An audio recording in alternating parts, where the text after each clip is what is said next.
सत्संगत जी, प्यार से कहना धन निरंकार जी। करके पहले फिर इसके साथ प्यार के बंधन में रहेंगे, एक इसको हर समय महसूस करते हुए, एहसास करते हुए रहेंगे, तो फिर ये जीवन वाकई ही कोई भी परिस्थिति का मोहताज नहीं है। फिर तो हर समय ये आनंद, ये सुकून ही जीवन में है, ये शांति, ये कामनेस, ये ब्लिस, हर समय एक यही एहसास। फिर चाहे तन स्वस्थ हो या अस्वस्थ, एक ये सुकून मन का वैसा ही कायम दायम रहेगा। तो ऐसा जीवन संतों ने समझाया है कि ऐसा जीवन जीना एक पॉसिबल है, हर एक के लिए ऐसा जीवन जीना एक मुनासिब है। तो कैसे इसको जिए? तो बात वही कि परमात्मा से जुड़ के हर समय के सुकून में रहें।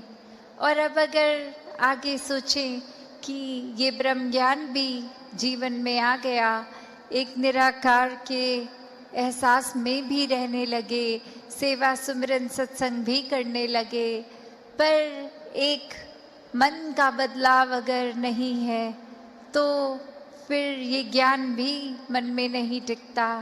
और मन से जुड़ी हुई जो पहली चीज़ आती है वो अहंकार तजना, वो एक समर्पित भाव, मन को एक अपने होने के इस एहसास से हटना होगा और इस परमात्मा के लिए हमेशा अर्पित रहना है, एक सेवा में अर्पित रहना है। तो ये सुकून यहाँ समर्पित होने के बाद जो मिलता है, तो कैसे समर्पण के साथ सुकून। तो अपने जीवन में जहाँ हम समर्पण की बात करते हैं, तो ये समर्पण कैसा समर्पण है? एक समर्पण सिर्फ ये तो नहीं कि कभी अक्सर जीवन में हम देख लेते हैं, हम कह देते हैं कि हमसे कोई सीनियर है, वो कुछ ऑर्डर्स दे रहे हैं और हम करते चले जा रहे हैं। अक्सर किसी ना किसी प्रोफेशन में देखा है, ऑफिसेज में या किसी भी सर्विस में, तो एक सीनियर का ऑर्डर मान लेना या फिर कोई अथॉरिटेटिव पर्सन, कोई टीचर, कोई और इस तरह से जो हम पे कोई बात करते हैं और वो मान लेना, वो अक्सर ये रूप उसका समर्पण का नहीं बन पाता, क्योंकि ये रूप तो वो डर से है कि वो जो कह रहे हैं वो करना ही होगा, वरना नौकरी से निकाल दिए जाएंगे, वरना फिर कोई और इस बात की रेपकशन हो सकती है।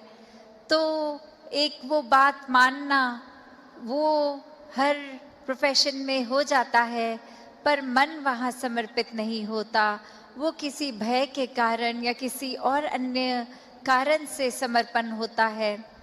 तो यहाँ समर्पण होना मतलब एक दिल में प्रेम को रखते हुए प्रेम से समर्पित होना, ये प्यार से अपने आप को खोकर सिर्फ इस परमात्मा का होकर, ये समर्पित भाव मन का अगर इस तरह का समर्पण है तो वो मुबारक समर्पण है।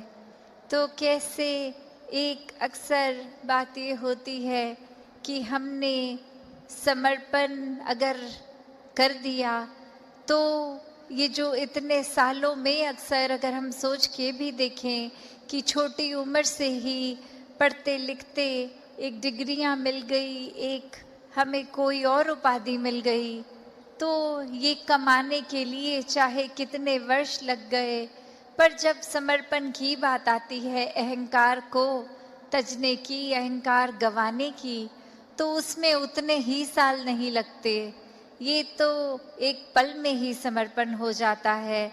जैसे ही ये मन समझ लेता है कि ये शरीर मैं नहीं हूँ, ये आत्मा का असली रूप परमात्मा है, और शरीर ने तो अपनी यात्रा कुछ सालों में करके इसका एक विनाश हो जाना है, तो कैसे ये समर्पित जीवन जिया जाए जब तक जीवन है।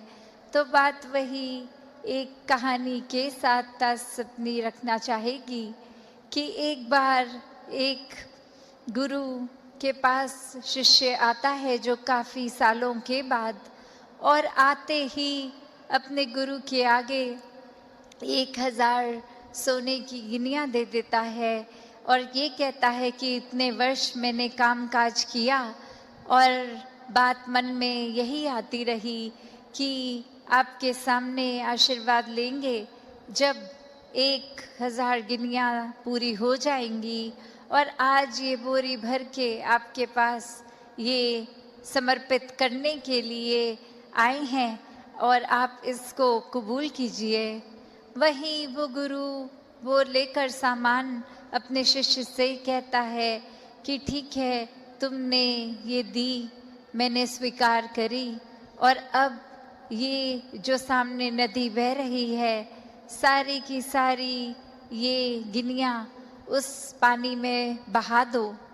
और अब वो शिष्य के मन में सवाल कि क्या ये एक क्या ही बात हुई, इतनी मेहनत जो करी कि गुरु को देंगे और अब वो दे भी दिया, तो उसके बाद वो इसको अपने पास नहीं रख रहे हैं, वो इसको नदी में बहाने को कह रहे हैं।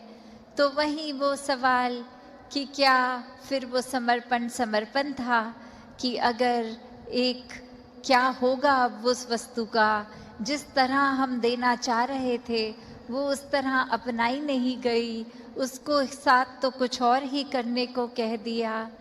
तो वहीं ये ख्याल जहाँ उस शिष्य को आया और फिर वो अपने मन पे किसी तरह काबू करके, क्योंकि अब गुरु ने कहा था तो वो फॉलो करने के लिए किसी भी सोच विचार के साथ चला तो गया नदी किनारे कि ठीक है, अब कहा है तो ऐसा ही करना होगा। और वहीं काफ़ी देर हो गई और अब गुरु भी इंतज़ार कर रहा है कि ये इतनी देर से लौट के नहीं आया, इतनी देर क्यों लग रही है वो उसको वो सिक्के नदी में बहाने के लिए। तो फिर वो गुरु ही खुद उस नदी किनारे जाते हैं और क्या देखते हैं कि वो शिष्य एक एक करके सिक्के को फेंक रहा है, जिसकी वजह से वो बहुत ही देर लग रही है। वो एक बात फिर गुरु समझाते हैं कि ये समर्पण करना है तो इतनी देर क्यों लग रही है, समर्पण तो एक साथ ही किया जा सकता है, पूरी की बोरी को एक साथ ही नदी में बहाया जा सकता था, तो एक एक करके क्यों, इतनी देर लगा के क्यों। तो ये कहानी में तो ये मन की अवस्था ही है कि हम किस तरह एक अपने मन को इस तरह मान लेते हैं कि कोई अटैचमेंट हो गई, कोई और कारण से अगर ये लगा कि अपने जीवन का सुधार नहीं हो पाएगा। जैसे एक शायर ने भी बहुत खूबसूरती से लिखा कि गलतफहमियों से भी ख़त्म हो जाते हैं रिश्ते, गलती हमेशा कसूर की नहीं होती। कि अक्सर ये बात ज़रूरी नहीं कि कोई गलती ही हो, एक कसूर अगर किसी का है, एक वजह वो गलती नहीं, पर वो हमारी ही सोच, हमारी ही परसेप्शन, हमारा ही नज़रिया किसी को गलत देखने के लिए। और फिर एक वही भाव कि अगर हमने किसी को दोषी करार दे ही दिया है, एक हमने डिसीजन बना लिया है, तो फिर चाहे फैक्ट कुछ भी हो हमारी नज़र में तो वो इंसान दोष के लायक ही है। हमने खुद ही उस इंसान को अपनी नज़र से गिरा लिया, चाहे उसने कुछ ऐसा किया हो ना किया हो। उस टाइम हम अपने दिमाग को, इस चेतनता को, ये रैशनल को भी नहीं एक सामने रखते, बस हमने सोच लिया तो हकीकत ही बन गई वो हमारी। तो अक्सर संसार में इंसान अपने बहुत सारे ऐसे सत्य बना लेता है, तो कैसे वो सच्चाई हमने सोच ली, वो कल्पना कर ली, तो वो एक हमारा ही नज़रिया, वो माय वे और द हाईवे वाली बात कि जो मेरे सोच है वही सही है, औरों की राय मैटर नहीं करती, औरों का तरीका मैटर नहीं करता। तो ऐसी सोच अगर है तो हमारी ग्रोथ कहाँ है उसमें? एक जीवन को फिर हमने इतना ही अपने आप अपनी ईगो से भर लिया, अपनी सोच से, अपने माइंडसेट को ही एक सही मानकर। तो कैसे इस जीवन में जब जिएंगे तो वो माया रूप यहाँ पे हावी होगा, क्योंकि when we are so full of ourselves तो हम लर्निंग कहाँ से करेंगे? जबकि इस निराकार, इस दातार ने तो हर जगह इस कण कण से शिक्षा लेने का एक रूप दिया है। बस हमें वो रिसेप्टर बनना है कि ये हर जगह से जो शिक्षा मिल रही है उसको कैसे चैनलाइज किया जाए। तो ऐसा जो कर लेते हैं वो एक भक्ति हर समय की करते हैं, क्योंकि जब इस परमात्मा को जानकर, इसमें विश्वास करके, इसको हर समय अपने आसपास देखकर, फिर चाहे किसी ने कुछ भी कहा हो, तो ये भक्तों का जीवन तो डार्केस्ट क्लाउड में सिल्वर लाइनिंग भी देख लेता है। एक बिना गुण की चीज़ में से भी गुण निकाल लेते हैं। तो फिर जहाँ एक स्वाभाविक गुण बह रहे हैं वहाँ से तो भक्त कितने ही अनेकों गुण निकाल लेंगे। तो ऐसा जीवन हमारा एक हो जाए ताकि हर तरफ से जो शिक्षाएं हैं वही मिलें। वरना तो एक अगर अक्सर ऐसे भी जो उदाहरण देखने को मिलते हैं कि हमारी सोच इसने तो कभी ख़त्म नहीं होना, हमारी इच्छाओं ने भी कभी ख़त्म नहीं होना, एक वो सैटिस्फैक्शन, एक कंटेंटमेंट की बात, ये तो माया का ही रूप। क्योंकि अक्सर हम ये भी सोच लेते हैं कि माया सिर्फ एक मटीरियलिस्टिक चीज़ है, माया सिर्फ जो आँख देख सकती है वही है, चाहे वो एक घर हो, पैसा हो, एक और चीज़ें। पर अक्सर ये जो सूक्ष्म रूप की माया है, जो एक ये सोच में भी आ जाती है, क्योंकि इस परमात्मा को इस पल में देखना है, इसको ये लिविंग इन द मोमेंट वाली बात। तो ऐसे बात पे ये जो इस पल में इस परमात्मा के एहसास में रहना, वो ही एक एहसास है। वरना तो ये सिर्फ माया रूप चीज़ों, वस्तुओं, रिश्तों से ऊपर ये सोच में भी आ जाती है। तो कैसे एक ये वही बात हो गई, जैसे एक कहानी भी है कि एक इंसान, उसको एक थोड़े से कुछ लोग मिले और आगे वो इंसान सारे जा रहे हैं, कहीं रास्ता ख़राब है, तो वो एक डिसीजन बनाते हैं कि will go ahead as a group, ताकि कोई बात है भी तो इकट्ठे कोई वो रास्ता आराम से निकल जाएगा। और फिर वहीं वो बातें चल रही हैं जहाँ हर कोई अपने जीवन के बारे में बता रहा है, अपने डिज़ायर्स, अपने गोल्स। एक इंसान उनमें से जो बहुत ही सूझवान, संतमति वाला, उसको एक कुआं दिखता है और वहाँ एक बाल्टी जिसमें से वो उस कुएं में से पानी निकाल सकते हैं, पर वो देखता है कि ये बाल्टी का बेस तो टूटा हुआ है, तो एक वो बॉटमलेस बाल्टी हो गई।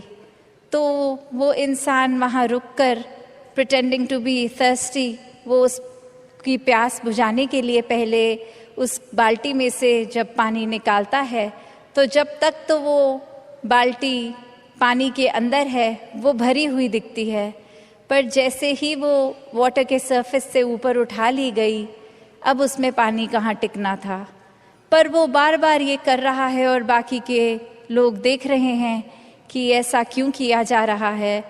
और वो कह रहा है कि नहीं, अब मैंने ये ठान ली है बात कि जब तक ये बाल्टी को भर के मैं इसमें से पानी नहीं निकालूंगा तब तक घर नहीं जाऊंगा।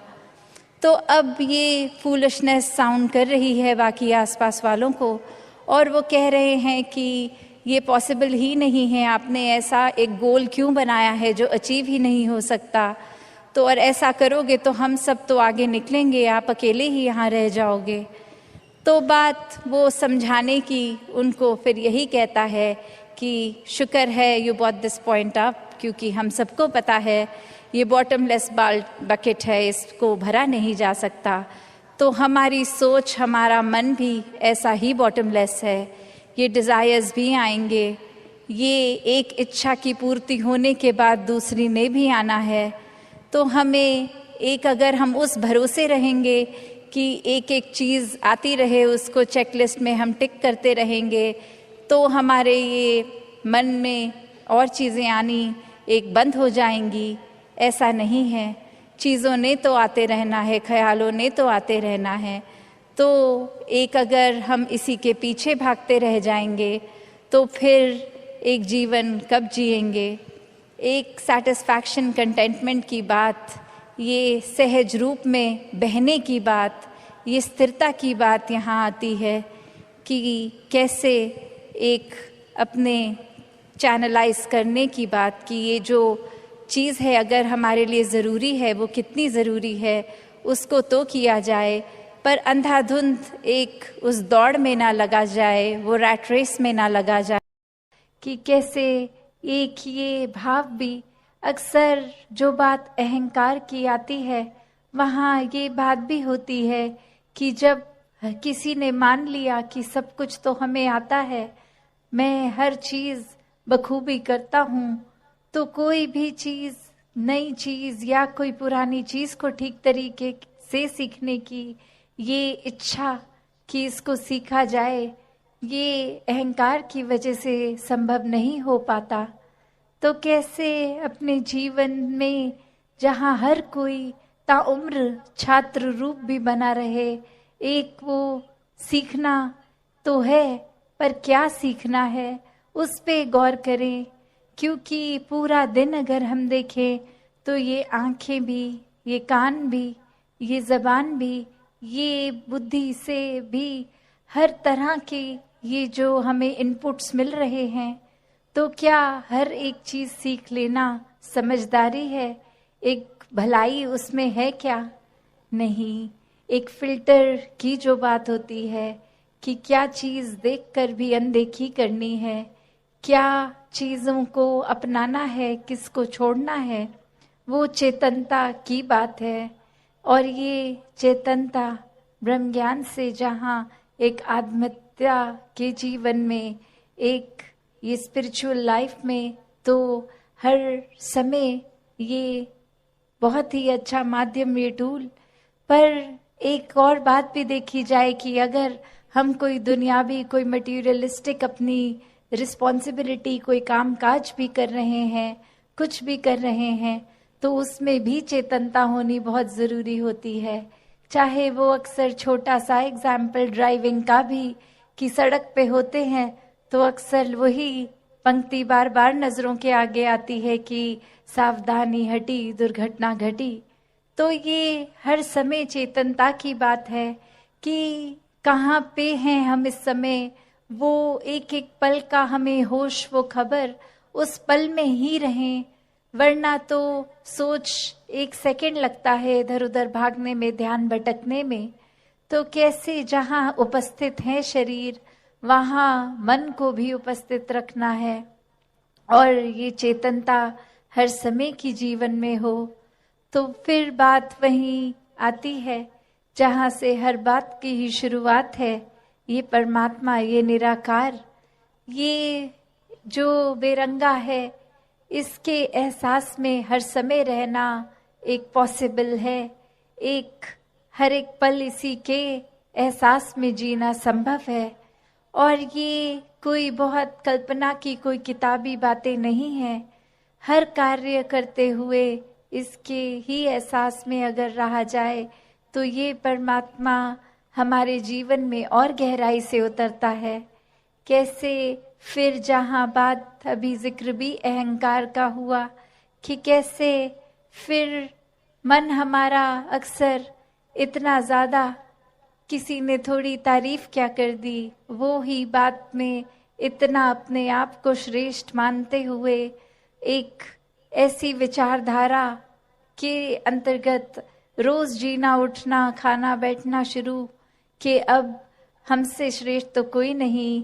हर एक जीवन में हमने सोसाइटी में कुछ मान सम्मान पा भी लिया, तो वो मान सम्मान एक किसी तरह की अपनी ही अहंकार का कारण बने नहीं।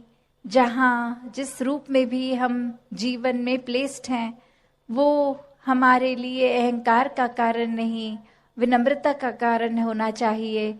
कि अगर कोई जिम्मेवारी किसी रूप में है, चाहे वो घर के ही छोटे यूनिट में जिस तरह का भी, या समाज में या कोई भी, तो वो एक हमें अपॉर्चुनिटी मिल रही है, मौका मिल रहा है और सेवा करने का, अंदर से अपने पात्र को और खाली करने का। क्योंकि फिर वही बात जहाँ एक फाइन लाइन होती है, एक बहुत ही संकीर्ण सी एक रेखा, जो एक हमारे मनोबल की बात और एक अहंकार की बात, कि कैसे एक हम अपनी सेल्फ रिस्पेक्ट और ईगो के बीच में जो एक लाइन है, कि अक्सर हम ये बात तो हर किसी को सिखाया जाता है कि एक दूसरे का मनोबल बढ़ाओ, वो मोटिवेशन बढ़ाओ, पर कहाँ वो मोटिवेशन को अब हमारे ही मन में हमने उस तरह लेना है कि वो एक जिस काम के लिए है वो अपना काम उस तरह करे, वो अहंकार की तरफ ना जाए।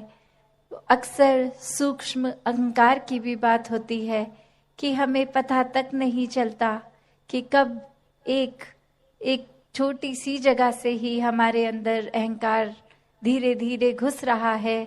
चाहे वो कोई बड़ा एपिसोड, कोई बड़ी घटना ना हो, एक छोटी सी ही चीज़ कि किसी का कुछ अपने आप से तुलना करके हमने देखा कि उससे ज़्यादा अच्छे हो गए हम किसी बात में, और वहीं किसी के ना जताने पर भी खुद ही इस बात को मन में अहंकार के रूप में लेते जाते हैं।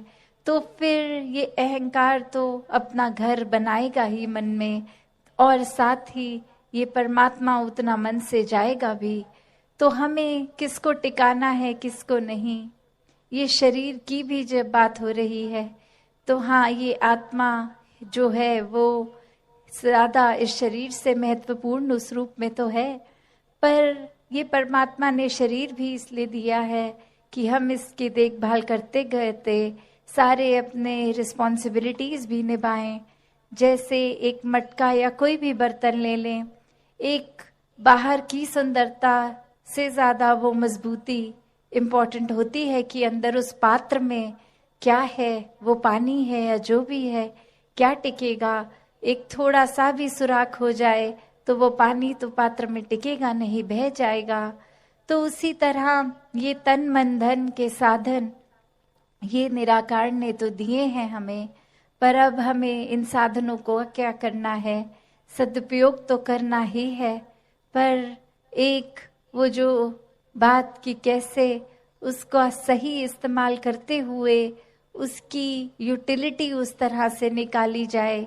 तो जहाँ ये शरीर भी दिया है जिसमें एक इतनी कैपेसिटी, एक कैपेबिलिटी है, उसको पूरी तरह तो जीना है, एक संत मति के अनुसार पर जीना है। तो दासी और समय ना लेके इन्हीं शब्दों से अरदास निराकार से सभी के लिए कि दातार कृपा करे।